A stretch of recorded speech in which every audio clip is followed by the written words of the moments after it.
दोस्तों नमस्कार। आज जो मैं कहानी बताने जा रहा हूँ वो बिल्कुल अपने ही ऊपर डिपेंड की बताने जा रहा हूँ। यही मानो मैं जब 10वीं कक्षा में पढ़ता था, मैं पढ़ने के लिए ग्वालियर जाता हूँ। ग्वालियर में दोस्तों एक हॉस्टल में मैं कमरा लेता हूँ।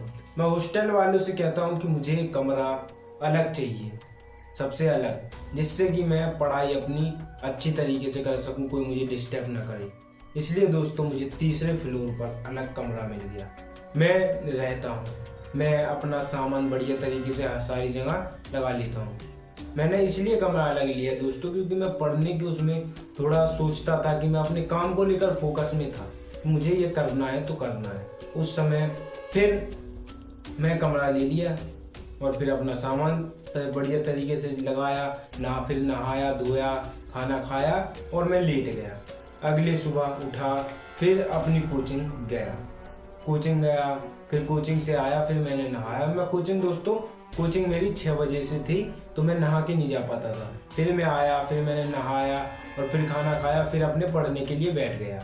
ऐसे ही मैंने दोस्तों 10-12 दिन तक ऐसे ही मेरा काम चलता रहा।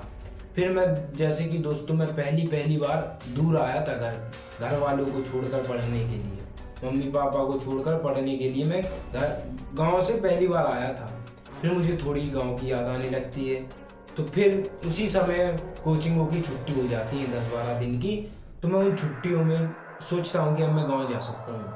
तो फिर गांव जाने के लिए दोस्तों मैंने अपना सारा सामान पैक किया जो कि मुझे गांव में काम आना चाहिए। अपने कपड़े सारा नहीं करा था, अपने कपड़े अपना कीमती काम मैंने सामान रख लिया था बैग में। और फिर सारी स्विच बंद करके सारे कमरे, फैन बंद कर दिया, कूलर बंद कर दिया और फिर लॉक लगाकर दोस्तों मैं अपने गाँव निकल गया। मैं गाँव में 10-12 दिन रहता हूँ। 10-12 दिन गाँव में अच्छी तरीके से रहता हूँ, पढ़ाई भी करता रहता हूँ। और फिर गाँव से जब मैं वापस आता हूँ मैंने देखा ये मेरे साथ क्या हुआ। मैं दोस्तों सारे पंखा बंद कर गया था, कूलर बंद भी कर गया था, फिर भी मेरे साथ घटना घटी क्योंकि जो चीज़ मैं बंद कर गया था वो सारी चीज़ चालू हो गई थी। यही चीज़ मैं सोचकर थोड़ा दिमाग से सोचा तो दंग सा रह गया। और कोई बाहर से चालू कर नहीं सकता था क्योंकि बोर्ड अंदर लगा हुआ था और मैं गेट का ताला लगा के चला गया था। फिर दोस्तों मैंने ये बात ऐसे ही टाल दी। फिर मैंने नहाया धोया, वही उसी प्रकार से मैं अपना काम करने लगा जैसे पहले करता था, पढ़ाई करता था, कोचिंग जाता था, उसी प्रकार से मैं अपना रेगुलर काम करता रहा। फिर कुछ दिनों बाद दिवाली आ गई। दिवालियों की दोस्तों छुट्टी हुई। दिवालियों की छुट्टी हुई तो फिर मैं गांव जाने की मुझे खुशी होने लगी कि दिवालियों की छुट्टियों में मैं अपने गांव जाऊंगा। लेकिन जैसे ही मैं गांव से जाता हूँ अपने गांव में दोस्तों दिवाली भी अपने प्रकार से अच्छे से बना लेता हूँ। लेकिन फिर दिवाली बनाकर मैं जाता हूँ दोस्तों वही काम करके मैं अपने कमरे की लाइट बंद कर जाता हूँ, पंखा बंद कर जाता हूँ और गाँव चला जाता हूँ और अपनी दिवाली वगैरह अच्छे से बनू के अब फिर से अपने हॉस्टल आ जाता हूँ। हॉस्टल आके फिर से देखता हूँ तो अब की बार सिर्फ कूलर और पंखा चालू था। मुझे डर दोस्तों भूत प्रेत का नहीं लगा कि कोई भूत होगा कि कोई कुछ, भूत का किसी चीज का डर नहीं लगा। डर मुझे किस चीज का लगा, कोई चोर तो नहीं मेरे कमरे के अंदर जाता, इस प्रकार से मुझे डर लगा। फिर मैंने हॉस्टल के जो नौकर होता है मैंने उसे फोन लगाया। मैंने कहा क्या भाई कोई ऐसा करता है क्या, किसी के घर में बिना इजाजत के घुस जाए, अगर गांव जाते हैं तो तुम कमरे में चेकिंग क्यों करते हो। मैंने उस नौकर को डांटा लेकिन नौकर बोला कि पागल हो क्या, मैं तुम्हारे घर में क्यों जाऊंगा, उस गेट की एक ही तो चाबी है जो कि तुम्हारे पास है। ये भी मैंने फिर सोचा, मैंने कहा एक ही चाबी और वो मेरे पास है, नौकर अंदर कैसे जा सकता है। फिर इस बात को देखकर मैं थोड़ा फिर मेरे अंदर भय सा पैदा हुआ। फिर मेरे अंदर जो भय पैदा हुआ फिर मैं नीचे आ गया, तीसरे फ्लोर से नीचे आया और फिर मैंने एक वहाँ पर झाड़ू लगा रहा था एक नौकर। मैंने उस नौकर से पूछा क्या भाई मेरे साथ ऐसा ऐसा घट रहा है। वो नौकर बता रहा था, कह रहा था उस कमरे में कोई रह नहीं पाता, थोड़े उस कमरे में दिक्कत वाली बात है। मैंने फिर उससे पूछा क्या दिक्कत वाली बात है, बताओ। मैं जल्दी पूछा लेकिन उसने फिर कुछ नहीं बताया।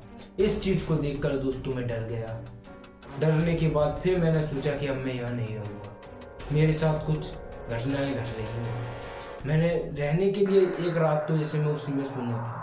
अगले सुबह मुझे गांव जाना था। मैंने गांव जाने का बिल्कुल फैसला कर लिया था। मैंने ये सोच लिया था आपकी हॉस्टल में कहीं और पढ़ लूँगा, लेकिन इस हॉस्टल में नहीं रहूँगा। उस रात जैसे ही मैं सोया, रात को अचानक से किसी की पायलों की आवाज़ आने लगी दोस्तों। ये बिल्कुल रियल बात है, पायलों की आवाज़ आने लगी। इस आवाज़ को देखकर मैं जल्दी उठा और नीचे की तरफ भागा। नीचे मैंने अपने दोस्त यारों की कुंडी खटखटाई। मैंने कहा जागो जागो, मेरे साथ कोई पायलों की आवाज़ आ रही है मुझे। मेरा दोस्त जाग गया, बोल रहा क्या यार तू भी मुझे नहीं पढ़ने देता ना तू पढ़ रहा ढंग से। दोस्तों ऐसी घटना मेरे साथ घटी। फिर मैंने रात भर सोया नहीं। जितने स्टाफ के आदमी थे वहाँ के सबको मैंने अपने साथ बिठा लिया। पूरी रात नहीं सोया मैं। और फिर अगली सुबह होते ही मैं अपने गांव आ गया। उस दिन से दोस्तों मैं उस हॉस्टल में नहीं जाता। फिर मुझे पता चला कि उस फ्लोर में दोस्तों एक लड़की ने अपनी फांसी लगा ली थी दोस्तों। और उसी की आत्मा भटकती है, क्योंकि उसी की आत्मा वो पंखा चालू करती थी और वो चालू करती थी।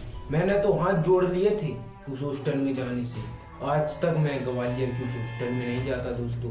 मैं नाम नहीं बता सकता कि हॉस्टल का क्या नाम है, लेकिन अगर आप लोग चाहते हो कि ये पूरी और मेरी रियल कहानी, क्योंकि ये पूरी नहीं बताई दोस्तों, मैंने अभी आधी कहानी बताई है। पूरी सुनना चाहो तो कमेंट करें, मैं पूरी भी बताऊंगा। पूरी बिल्कुल, थोड़ी अभी मैंने इसमें से काट दी। मैंने इसलिए काट दी क्योंकि आप लोगों को दोस्तों ज़्यादा डर आ जाएगा, क्योंकि कुछ बच्चे जो हॉस्टल में रहते हैं वो बच्चे हॉस्टल में रहना नहीं पसंद नहीं करेंगे। इसलिए मैंने ये आधी कहानी खतरे वाली चीज़ काट दी। अगर आप लोग चाहते हो कि बना कर दो तो मैं पूरी भी बना कर दे दूंगा दोस्तों। और जब तक के लिए नमस्कार।